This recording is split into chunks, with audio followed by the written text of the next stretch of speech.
என் அன்பு மாணவர்களுக்கு வணக்கம். இந்த வீடியோவில் ஒரு இம்பார்ட்டன்ட் 10 மார்க்ஸ் ப்ராப்ளம் வந்து பார்க்க போகிறோம். இந்த கொஸ்டின் பாருங்கள். X plus one divided by x square into x minus one கொடுத்துருக்காங்க.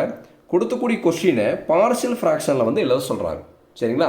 ஃபஸ்ட்டு கொடுத்தக்கூடிய கொஸ்டின் எழுதிக்கலாம். ஸ்டெப் 1 கொடுத்துட்டு கொஸ்டின் என்ன கொடுத்துருக்காங்க பாருங்கள். X plus one divided by x square into x minus one. இது வந்து மேலே இருக்கிறது வந்து நியூமரேட்டர், கீழே இருக்கிறது வந்து டினாமினேட்டர். நம்ம கீழே இருக்கக்கூடிய டினாமினேட்டர் தான் ஃபஸ்ட்டு வந்து பார்க்கணும். இங்கே பாருங்கள், இந்த டினாமினேட்டரில் இங்கே எக்ஸ் ஸ்கொயர்னு இருக்குங்க பார்த்தீங்களா? இந்த எக்ஸ் ஸ்கொயர்னு என்ன அர்த்தம்? எக்ஸ் இன்ட்டு எக்ஸ்னு அர்த்தம். கரெக்டுங்களா? இப்போ ஏ ஸ்கொயரை நம்ம ஏ இன்ட்டு ஏன்னு எழுதுறோம். அதே மாதிரி எக்ஸ் ஸ்கொயர் என்ன எழுதலாம்? எக்ஸ் இன்ட்டு எக்ஸ்னு எழுதலாங்களா? பாருங்கள், எக்ஸ் வந்து பார்த்தீங்கன்னா எத்தனை டைம் ரிப்பீட்டடாக இருக்குது பாருங்கள். இது ஒரு டைம், இது 2 டைம். அப்போ 2 டைம் ரிப்பீட்டட் ஆகிருக்கிறனால இது வந்து என்ன? லீனியர் ஃபேக்டர் 2 தடவை ரிப்பீட்டடாக இருக்குது. எக்ஸனுடைய பவர் பாருங்க 1. இப்போ எக்ஸனுடைய பவர் வந்து 1னா இது லீனியர். இந்த எக்ஸனுடைய பவர் வந்து என்ன? 1. புரியுதுங்களா? அப்போ இது வந்து லீனியர் தான். இது வந்து லீனியர் தான். எவ்வளோ டைம் வந்து ரிப்பீட்டடாக இருக்குது? 2 டைம் ரிப்பீட் ஆகிருக்கு. புரியுதுங்களா? அப்போ லீனியர் ஃபேக்டர். அப்போ எக்ஸ் ஸ்கொயருங்கிறது என்ன? Linear factor. நம்மளுக்கு வந்து என்னென்னா இதே சம வந்து ப்ராக்கெட்டுக்குள்ளே எக்ஸ் கொடுத்துட்டு வெளியே ஸ்கொயர் கொடுத்தோம்னா நம்ம ஈஸியாக கண்டுபிடிச்சிடும். கரெக்டுங்களா? ஏன்னா ப்ராக்கெட்டுக்குள்ளே எக்ஸுங்கிறது இந்த எக்ஸுங்கிறது என்ன? லீனியர். இந்த ப்ராக்கெட்டுக்கு வெளியே என்ன கொடுத்துருக்காங்க பாருங்கள்? ஸ்கொயர். ப்ராக்கெட்டுக்கு வெளியே ஸ்கொயரோ கியூபோ 4 அந்த மாதிரிலாம் வந்து என்ன அர்த்தம்? அது ரிப்பீட்டடாக இருக்குன்னு அர்த்தம். ஈஸியாக கண்டுபிடிச்சிடலாம். அவங்க ப்ராக்கெட் கொடுக்காம டைரெக்டாக எக்ஸ் ஸ்கொயர்னு கொடுத்துருக்காங்க. அப்படி கொடுத்தாலும் நம்மளுக்கு சொல்ல தெரியணும். ஏன்னா ஏ ஸ்கொயரை ஏ இன்ட்டு ஏன்னு சொல்கிறோம். அந்த எக்ஸ் ஸ்கொயரை எக்ஸ் இன்ட்டு எக்ஸ் 2 தடவை ரிப்பீட்டடாக இருக்குது. அப்போ லீனியர் ஃபேக்டர் வந்து ரிப்பீட்டடாக இருக்குன்னு அர்த்தம். அடுத்து கூடிய எக்ஸ் மைனஸ் ஒன்றுங்கிறது ஒரு லீனியர் ஃபேக்டர். இது எப்படி எழுதலான்னு பார்க்கலாங்களா? இந்த லீனியர் ஃபேக்டர் ரிப்பீட்டடாக இருக்கிறது எப்படி எழுதலான்னு பாருங்கள். ஏ டிவைடட் பை எக்ஸினுடைய பவர் வந்து 1. எக்ஸினுடைய பவர் வந்து 1. அடுத்து பி டிவைடட் பை எக்ஸினுடைய பவர் வந்து 2. ஏன்னா எக்ஸினுடைய பவர் வந்து 2 இருக்குது பார்த்தீங்களா? 2 வர வரைக்கும் எழுதணும். புரியுதுங்களா? இது எக்ஸ் கியூப்னு கொடுத்துருந்தாங்கன்னா a divide by x power 1 plus b by எக்ஸினுடைய power 2 plus c divide by எக்ஸினுடைய பவர் வந்து 3ன்னு கொடுக்கணும். இங்கே எக்ஸ் கியூப்னு கொடுத்துருந்தாங்களா? சாரிப்பா. ப்ளஸ் சி டிவைட் பை அடுத்து என்னம்மா? X minus 1. அவ்வளோதான்ப்பா. இது எழுதிட்டு நம்ம என்னம்மா பண்ண போகிறோம்னா இது பாக்ஸ் பண்ணி இது ஈக்குவேஷன் நம்பர் 1ன்னு கொடுத்துக்கலாம். Equation number 1. இப்போ நம்ம என்ன பண்ண போகிறோம்னா செகண்ட் ஸ்டெப்பில் இங்கே ஃபஸ்ட்டாக என்ன ஃபேக்டர் இருக்குன்னு பாருங்கள். ஃபஸ்ட்டு என்ன இருக்குது பாருங்கள். எக்ஸ் ஸ்கொயர் இருக்குங்களா? அது ஈக்குவல் டு 0 கொடுங்க பார்க்கலாம். X square equal to 0. இப்போ இந்த ஸ்கொயர் விட்டுருங்க. ஸ்கொயர் இல்லாமல் எழுதுனா நமக்கு என்ன வரும் பாருங்கள். எக்ஸனோட ஆன்சர் எக்ஸுக்கு பதிலாக எக்ஸ் ஈக்குவல் டு 0ன்னு வரும். கரெக்டுங்களா? இங்கே ஃபஸ்ட்டாக என்ன ஃபேக்டர் இருக்கோ அது ஈக்குவல் டு 0 கொடுக்கணும். அதுலேருந்து எக்ஸ் வேல்யூ கண்டுபிடிக்கிறோம். இப்போ எக்ஸ் ஈக்குவல் டு 0ன்னு கண்டுபிடிச்சிட்டோம். இப்போ இங்கே பாருங்கள், இங்கே எக்ஸ் ஸ்கொயர் இருக்குது லெஃப்ட் சைடு. அதே மாதிரி ரைட் சைடு எங்கே எக்ஸ் ஸ்கொயர் இருக்குது? இங்கே இருக்குங்களா? இதை இது பண்ணி வச்சுங்க. ஃபஸ்ட்டு ஃபேக்டரை அவங்க மறைச்சிக்கங்க பார்க்கலாம். மறைச்சா நம்மளுக்கு என்ன வரும் பாருங்கள். X plus 1 divided by x minus 1 வரும். இந்த எக்ஸ் ஸ்கொயர் இங்கே மறைச்சோம் பார்த்தீங்களா? அதே மாதிரி இங்கே இருக்கக்கூடிய எக்ஸ் ஸ்கொயரை மறைங்க. இந்த எக்ஸ் ஸ்கொயருக்கு மேலே என்ன இருக்குது பாருங்கள். பின்னு இருக்குங்களா? அது இங்கே கொடுத்துருங்க. P equal to. அவ்வளோதான். இப்போ என்னென்னா எங்கெல்லாம் இங்கே எக்ஸ் இருக்கோ அந்த இடத்துல நம்ம என்ன கொடுக்க போகிறோம்னா 0ன்னு கொடுக்க போகிறோம். அப்போ எக்ஸுக்கு மேலே 0 கொடுத்தா நியூமரேட்டரில் என்ன வரும் பாருங்கள். 0 ப்ளஸ் 1 டிவைடட் பை டினாமினேட்டரில் 0 மைனஸ் 1 வரும். இப்போ b equal to 0 plus 1 calculator அடிச்சிங்கன்னா 1 வரும். சாரிப்பா, 0 மைனஸ் 1 கால்குலேட்டர் அடிச்சு பாருங்கள். மைனஸ் 1 வரும். இது ரெண்டையும் டிவைட் பண்ணிங்கன்னா இங்கே பாருங்கள், இப்படி தான் கால்குலேட்டரை டிவைட் பண்ணோம். 1 divided by minus 1 calculator divide பண்ணிங்கன்னா ஆன்சர் வந்து மைனஸ் 1 வரும். அப்போ பியோட ஆன்சர் வந்து மைனஸ் 1ன்னு சொல்லி கண்டுபிடிச்சிட்டோம். சமயம் புரியுதுங்களா? அடுத்து நம்ம என்ன பண்ணோம்னா செகண்டாக இருக்கக்கூடிய ஃபேக்டருக்கு ஈக்குவல் டு 0 கொடுக்கணும். செகண்டாக என்ன இருக்குது பாருங்கள். எக்ஸ் மைனஸ் 1 இருக்குங்களா? அப்போ இந்த எக்ஸ் மைனஸ் 1க்கு வந்து என்னென்னா ஈக்குவல் டு 0 கொடுக்குறோம். கொடுக்கும்போது இந்த மைனஸ் 1 இங்கே வரும்போது நம்மளுக்கு என்னவா மாறிடும்? ப்ளஸ் 1ஆக பாருங்களா? அப்போ எக்ஸ் ஈக்குவல் டு ப்ளஸ் 1. இப்போ நம்ம என்ன பண்ணோம்னா செகண்டாக இருக்கக்கூடிய ஃபேக்டரை மறைச்சிக்கணும். செகண்டாக இருக்கிறது வந்து எக்ஸ் மைனஸ் 1 மறைச்சோம். நமக்கு மீதி என்ன இருக்கு பாருங்கள். X plus 1 divided by x square இருக்குங்களா? அது அப்படியே எழுதிடும். இந்த எக்ஸ் மைனஸ் 1 செகண்ட் ஆகக்கூடிய ஃபேக்டர் எங்கே இருக்குன்னு பாருங்கள். இங்கே இருக்குங்களா? எக்ஸ் மைனஸ் 1ன்ட்டு. அப்போ இந்த இடத்துல மறைக்க போகிறோம். எக்ஸ் மைனஸ் 1 இங்கே என்ன மறைக்கிறோமோ அதை தான் இங்கேயும் மறைக்கணும். மறைச்சிட்டோம்னா என்ன இருக்கு பாருங்கள். சி இருக்குங்களா? இந்த சி இங்கே எழுதிக்கலாம். இப்போது இங்கே இருக்கக்கூடிய எக்ஸ் எங்கே இருக்கோ அந்த இடத்துல நம்ம என்ன கொடுக்கணும்னா 1ங்கிறது கொடுக்கணும். அப்போ C equal to X plus 1. இப்போ சி ஈக்குவல் டு எக்ஸுக்கு பதில் என்ன கொடுக்கலாம்? 1 ப்ளஸ் 1 டிவைட் பை இது என்ன பாருங்கள் 1 ஸ்கொயர். 1 ப்ளஸ் ஏன்னா எக்ஸுக்கு பதில் என்ன கொடுக்க போகிறோம்? 1 தானே சாமி கொடுக்க போகிறோம். 1 ப்ளஸ் 1ங்கிறது 2. 1 ஸ்கொயர்னா 1. 2 டிவைட் பை 1 கால்குலேட்டர் அடிச்சிங்கன்னா 2 தான் வரும். C equal to 2. அவ்வளோதான். சியோட ஆன்சர் கண்டுபிடிச்சாச்சு. இப்போது அடுத்து இதுக்கு அடுத்து ஏதாவது ஃபேக்டர் இருக்குங்களா மறைக்கிறதுக்கு? ஈக்குவல் டு 0 கொடுக்குறதுக்கு ஃபஸ்ட் ஃபேக்டர் ஈக்குவல் டு 0 கொடுத்தா ஒரு ஆன்சர் கிடச்சிருச்சு. செகண்ட் ஃபேக்டர் ஈக்குவல் டு 0 கொடுத்தா ஒரு ஆன்சர் கிடச்சிது. இங்கே வேறு எதுவுமே கிடையாது. அப்படி இருக்கக்கூடிய சமயத்தில் நம்ம என்ன பண்ணோம்னா இப்போ கிடச்சக்கூடிய ஆன்சரை கொண்டு போய் ஃபஸ்ட் ஈக்குவேஷனில் கொடுத்துருவோம். என்னென்ன ஆன்சர் கிடச்சிருக்கு?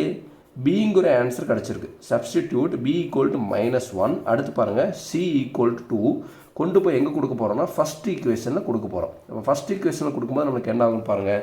லெஃப்ட் சைடு என்ன இருக்குது பாருங்கள். x+1 divided by x² into x-1 அதை அப்படியே எழுதிக்கலாம். ஈக்குவல் டு இந்த ஏனுடைய ஆன்சர் நம்மளுக்கு தெரியாது, அதை அப்படியே வந்து எழுதிக்கலாம். a divide by x⁻1 a divide by x⁻1 கொடுத்தாலும் ஒன்று தான், வெரி எக்ஸ்ன்னு கொடுத்தாலும் ஒன்று தான். உங்களுக்கு புரியிருக்கா? அப்படி எழுதிக்கிறேன். அடுத்து பியோட ஆன்சர் பாருங்கள்.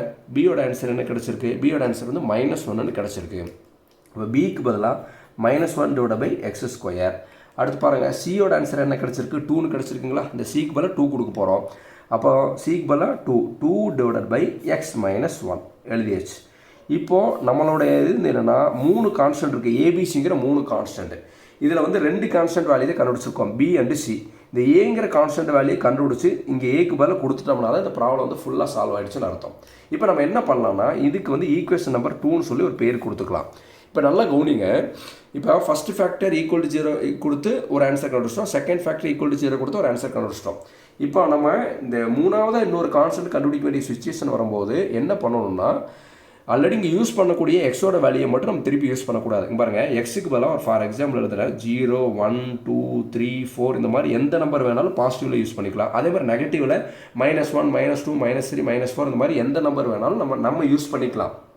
ஆனால் என்ன ஒரு கண்டிஷன்னா ஆல்ரெடி யூஸ் பண்ணக்கூடிய எக்ஸோட வேல்யூ நம்ம யூஸ் பண்ணக்கூடாது. இங்கே பாருங்கள் எக்ஸுக்கு பதிலாக நம்ம 0ன்னு நம்ம ஆல்ரெடி யூஸ் பண்ணியிருக்கோம். அப்போ இந்த 0வை நம்ம இப்போ நம்ம யூஸ் பண்ணக்கூடாது. அடுத்து பாருங்கள் எக்ஸுக்கு பதிலாக +1ன்னு கொடுத்துருக்கோம். அந்த +1ஐயும் கொடுக்கக்கூடாது. சார் நம்ம -1 இங்கே எக்ஸ் இருக்கிற இடத்துலலாம் மைனஸ் கொடுக்கணும்னு கொடுத்தா ஆன்சர் மாறுமா சார்னா மாறாது. எக்ஸுக்கு பதிலாக நீங்கள் எந்த ஆன்சர் வேணாலும் எந்த நம்பர் வேணாலும் கொடுத்துக்கலாம். ஆனால் முதல் தடவை யூஸ் பண்ணியிருக்கோம் பார்த்தீங்களா, அந்த நம்பர் மட்டும் இங்கே கொடுக்கக்கூடாது. ஏன்னா எக்ஸுக்கு பதிலாக 0வும் எக்ஸுக்கு பதிலாக 1 ஆல்ரெடி யூஸ் பண்ணிக்கிறனால அதை மட்டும் கொடுக்கக்கூடாது. நாங்கள் பாசிட்டிவ் வேல்யூ மட்டும் எழுதியிருக்கேன், நீங்கள் நெகட்டிவ் வேல்யூ கூட கொடுக்கலாம். இப்போ அடுத்து பாருங்கள் 2 3 4 இருக்குது. இதில் எந்த நம்பர் கொடுத்துக்கலாம்னா எக்ஸுக்கு பதிலாக +2 கொடுக்குறேன். நீங்கள் எக்ஸுக்கு பதிலாக -2 கொடுத்தாலும் நான் இப்போ என்ன ஆன்சர் வருதோ அந்த ஆன்சர் தான் உங்களுக்கும் வரப்போகுது. சரிங்களா? இப்போ எக்ஸுக்கு பதிலாக என்ன கொடுக்க போகிறேன்னா +2 கொடுக்க போகிறேன். சரிங்களா சாமி? நெகட்டிவ் வேல்யூ கூட கொடுத்துக்கலாம். புரியுதுங்களா? இப்போ பாருங்கள் எக்ஸுக்கு பதிலாக +2ன்னு கொடுக்குறேன். எக்ஸுக்கு பதிலாக 2ன்னு சொல்லி எங்கே கொடுக்க போகிறோம்னா செகண்ட் ஈக்குவேஷனில் கொடுக்க போகிறோம். இப்போ செகண்ட் ஈக்குவேஷன் எதுன்னு பாருங்கள். இதுதான் செகண்ட் ஈக்குவேஷன். எங்கெல்லாம் எக்ஸ் இருக்கோ அங்கே டிக் பண்ணி வச்சுங்க பார்க்கலாம். இங்கே எக்ஸ் இருக்குது, இங்கே எக்ஸ் இருக்குங்களா? எக்ஸ் இருக்கிற இடத்துல என்ன கொடுக்க போகிறோம்? 2ன்னு கொடுக்க போகிறோம். அப்போ 2 + 1ன்னு வரும். இங்கே என்ன வரும்னு பாருங்கள். எக்ஸுக்கு பதிலாக 2 கொடுத்தா 2 + 1 டிவைடட் பை இங்கே 2 x² இருக்குங்களா? எக்ஸுக்கு பதில் நம்ம என்ன கொடுக்க போகிறோம்? 2 கொடுக்க போகிறோங்களா? அப்போ 2². அப்போ x-1 இருக்குது. அப்போ 2 - 1ன்னு வரும். இது வந்து என்னென்னா லெஃப்ட் சைட் கொடுத்தாச்சு. ரைட் சைடு பாருங்கள் ஏக்கு ஏ அப்படி எழுதணும். a டிவைடட் பை x⁻1 2⁻1ன்னு கொடுத்தாலும் ஒன்று தான். எக்ஸுக்கு பதிலாக 2 கொடுக்க போகிறோம், பவரில் 1 இருக்குது. அடுத்து -1 டிவைடட் பை சமி பாருங்கள் இந்த எக்ஸ் இருக்கிற இடத்துல எல்லாமே 2 கொடுக்கணும். அவ்வளோதான் concept. -1 divided by 2². -1 divided by 2². அடுத்து +2 டிவைடட் பை 2 - 1 சமி புரியுதுங்களா? இந்த எக்ஸுக்கு பதிலாக 2 கொடுத்துச்சு. இப்போ கால்குலேட்டர் எடுத்துகிட்டு நியூமரேட்டரில் என்ன இருக்குது பாருங்கள். 2 + 1 இருக்குங்களா? அது 2 + 1ன்னு கால்குலேட்டர் அடிச்சுன்னா 3ன்னு வரும். டினாமேட்டர் பாருங்கள் ப்ராக்கெட் ஓப்பன் பண்ணிட்டு 2 ப்ராக்கெட் க்ளோஸ் பண்ணிட்டு ஸ்கொயர்.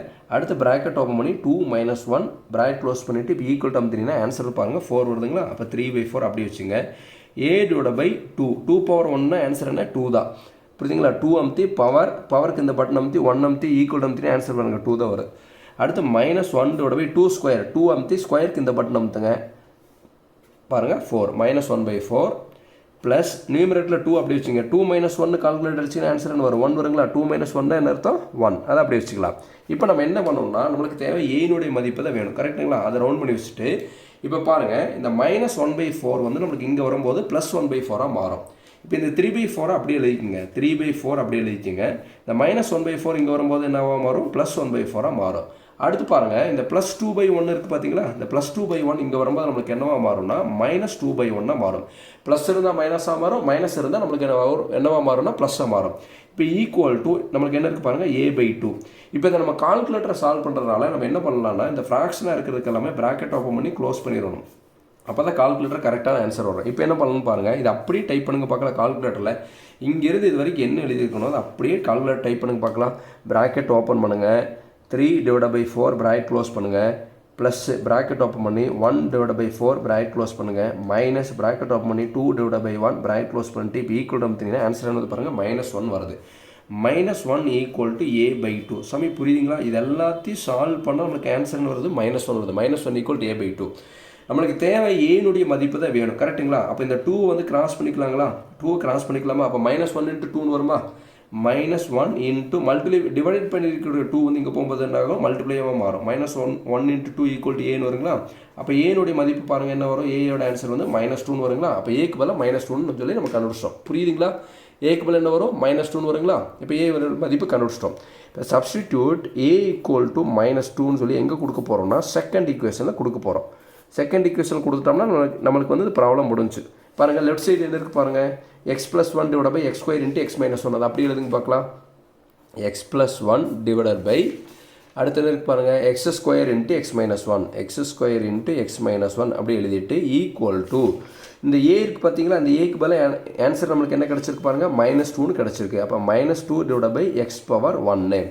அடுத்து -1/x², -1/x². அடுத்து என்ன கிடச்சிருக்கு பாருங்கள், +2 / x−1, +2 / x−1 கிடச்சிருக்கு. இதுதான் செகண்ட் ஈக்குவேஷனில் கொண்டு போய் நம்ம கொடுக்குறோம் ஏக்கு பதிலாக. இப்போ பாருங்கள் ஏபிசிங்கிற கான்ஸ்டன்ட்டுக்கு 3 கான்ஸ்டன்ட்டுக்கு ஆன்சர் வந்து நமக்கு கிடச்சிருச்சு. அது வந்து நம்ம ஈஸியான மெத்தடில் சால்வ் பண்ணியிருக்கோம். இதுதான் கொடுத்துக்கூடிய கிவன் ப்ராப்ளத்துக்கு உண்டான ஆன்சர். இது நமக்கு 10 மார்க்ஸ் கொஸ்டின்ஸில் கேட்குறாங்க. இந்த வீடியோ உங்களுக்கு பிடிச்சிருந்ததுன்னா மறக்காமல் லைக் பண்ணுங்கள், மற்ற நண்பர்களுக்கும் ஷேர் பண்ணி விடுங்க. நம்மளால் முடிஞ்ச உதவியை நம்ம மற்றவங்களுக்கு செய்யலாம். Thank you students.